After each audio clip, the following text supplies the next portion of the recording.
नमस्ते। आज अपने लोग बाल गोविंद भगत क्लास 10 नॉन हिंदी एमसीक्यू करेंगे जो बिहार बोर्ड में 2027 में पूछे जा सकते हैं। 4 नंबर चैप्टर से आप बस इतना कर लीजिए, इससे बाहर एक भी क्वेश्चन नहीं जाएगा। चलिए क्वेश्चन नंबर पाला पे। क्वेश्चन नंबर पाला है, बाल गोविंद भगत किसकी रचना है? A Ramvriksh Benipuri, B Premchand, C Pant, D Mahadevi. Question number पाला का आंसर हो जाएगा ए रामवृक्ष बेनीपुरी। चलिए क्वेश्चन नंबर दूसरा आप चलते हैं। क्वेश्चन नंबर दूसरा है, बाल गोविंद भगत गद्य की कौन सी विधा है? ए कथा, बी उपन्यास, सी डायरी, डी रेखाचित्र। क्वेश्चन नंबर दूसरा का आंसर हो जाएगा डी रेखाचित्र। क्वेश्चन नंबर तीसरा आप चलते हैं। क्वेश्चन नंबर तीसरा है, बाल गोविंद भगत कबीर को साहब क्यों मानते थे? ए बचपन के दोस्त थे, बी साथ पढ़ते थे, सी कबीर के आदर्शों पर चलते थे, डी कबीर के पुजारी थे। क्वेश्चन नंबर तीसरा का आंसर हो जाएगा सी कबीर के आदर्शों पर चलते थे। क्वेश्चन नंबर चौथा आप चलिए। क्वेश्चन नंबर चौथा है, बाल गोविंद भगत कहाँ आसन जमा बैठते थे? ए घर के अंदर, बी घर के बाहर, सी घर के आंगन में, डी मंदिर में। क्वेश्चन नंबर चौथा का आंसर हो जाएगा सी घर के आंगन में। है, बाल गोविंद भगत सिर में क्या पहनते थे? ए कबीरपंथियों, सी कनपट्टी टोपी, बी पगड़ी, सी गांधी टोपी, डी राजस्थानी पगड़ी। क्वेश्चन नंबर पाँचवा का आंसर हो जाएगा ए कबीरपंथियों, सी कनपट्टी टोपी। चलिए क्वेश्चन नंबर छठा आप चलते हैं। क्वेश्चन नंबर छठा है, बाल गोविंद भगत ने पत्नी को किसके साथ भेज दिया? अपने बेटा की जो पत्नी था उसका पुत्र, उसको किसके साथ भेज दिया? ए भाई के साथ, बी पिता के साथ, सी बहन के साथ, डी चाचा के साथ। क्वेश्चन नंबर छठा का आंसर हो जाएगा ए उसके भाई के साथ। ठीक है, उसका बेटा की मृत्यु होने के बाद वो उसका भाई के साथ भेज दिया था। बेटे के मृत्यु के बाद उन्होंने अपने पुत्रों को उसके भाई के साथ भेज दिया था। क्वेश्चन नंबर सातवां आप चलिए। क्वेश्चन नंबर सातवां है, बाल गोविंद भगत कबीर को क्या मानते थे? कबीर को क्या मानते थे बाल गोविंद भगत? ए भगवान, बी अल्लाह, सी साहब, डी फकीर। क्वेश्चन नंबर सातवां का आंसर हो जाएगा सी साहब। ठीक है, क्वेश्चन नंबर आठवां आप चलते हैं। क्वेश्चन नंबर आठवां है, बाल गोविंद भगत की उम्र कितनी थी? ए 40 से ऊपर, बी 50 से ऊपर, सी 60 से ऊपर, डी निम्न में कोई नहीं। क्वेश्चन नंबर आठवां का आंसर हो जाएगा सी नंबर 60 से ऊपर। ठीक है, क्वेश्चन नंबर नवा आप चलिए। क्वेश्चन नंबर नवा है, बाल गोविंद भगत पुत्र की मृत्यु के बाद पत्नी को रोने के बदले क्या करने को कहते हैं? वो पत्नी मतलब यहाँ पे उसका पुत्र होना चाहिए, उस अपने पुत्र को रोने के बदले क्या कहने के लिए कहते हैं?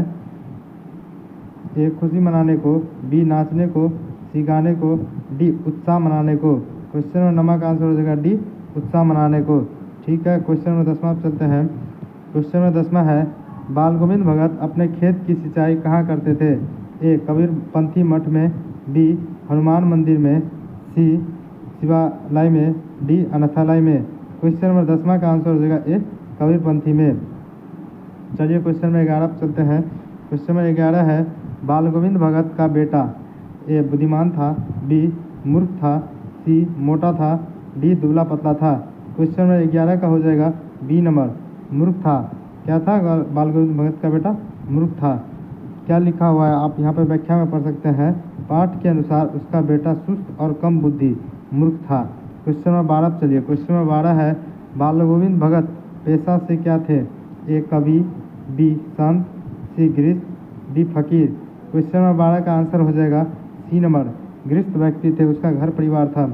क्वेश्चन नंबर 13 चलिए। क्वेश्चन नंबर 13 है, बाल गोविंद भगत की प्रभात या कार्तिक से लेकर किस माह तक चलती थी? ए चैत, बी बैसाख, सी माघ, डी फागुन। क्वेश्चन नंबर 13 का आंसर हो जाएगा सी माघ महीने तक चलता था।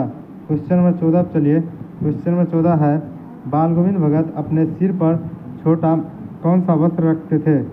ए चटाई, बी चादर, सी चौकी, डी गद्दा। क्वेश्चन नंबर 14 का आंसर हो जाएगा चादर। क्वेश्चन नंबर 15 चलिए। क्वेश्चन नंबर 15 है, अपने बेटे के मरने पर बाल गोविंद भगत ए रोने लगे, बी बेहोश हो गए, सी गाने लगे, डी सर पीटने लगे। क्वेश्चन नंबर 15 का आंसर हो जाएगा सी गाने लगे थे। उसका बेटा का मृत्यु हुआ तो क्या करे? गाना गाने लगे थे। बाल गोविंद भगत के कितने बेटे थे? ए 1, बी 2, सी 3, डी 4। क्वेश्चन नंबर 16 का ए नंबर आंसर हो जाएगा 1। बाल गोविंद भगत का कितना बेटा था? सिर्फ एक ही बेटा था। क्वेश्चन नंबर 17 पर चलिए। क्वेश्चन नंबर 17 है, बाल गोविंद भगत किसे शाह मानते थे? ए शिव को, बी कृष्ण को, सी कबीर को, डी रहीम को। क्वेश्चन नंबर 17 का आंसर हो जाएगा सी कबीर को। क्वेश्चन नंबर 18 पर चलिए। क्वेश्चन नंबर 18 है, बाल गोविंद भगत की पुतोह थी? ए कर्कश, बी रोगग्रस्त, सी सुशील, डी झगड़ालू। क्वेश्चन नंबर 18 का आंसर हो जाएगा सी सुशील। उसका पुतोह, यहाँ पत्नी की जगह पर पुतोह होगा, उसका पुतोह कैसा था? सुशील था। क्वेश्चन नंबर 19 पे चलिए। क्वेश्चन भगत की संगीत साधना का उत्कर्ष देखा गया? ए बेटे की मृत्यु के दिन, बी बेटे के परदेश जाने पर, सी बेटे के जन्म के दिन, डी बेटे की शादी के दिन। 19 नंबर का आंसर हो जाएगा ए नंबर, बेटे की मृत्यु के दिन। क्वेश्चन नंबर 20 पे चलिए। क्वेश्चन नंबर 20 है, बेटे के क्रियाक्रम के बाद बाल गोविंद भगत पत्नी को कहाँ भेज दिया? अपने पुतों को कहाँ पर भेज दिया? ए मायके, बी बहन के यहाँ, सी नानी के यहाँ, डी चाचा के यहाँ। क्वेश्चन नंबर 20 का आंसर हो जाएगा ए नंबर, और उसका मायके भेज दिया। क्वेश्चन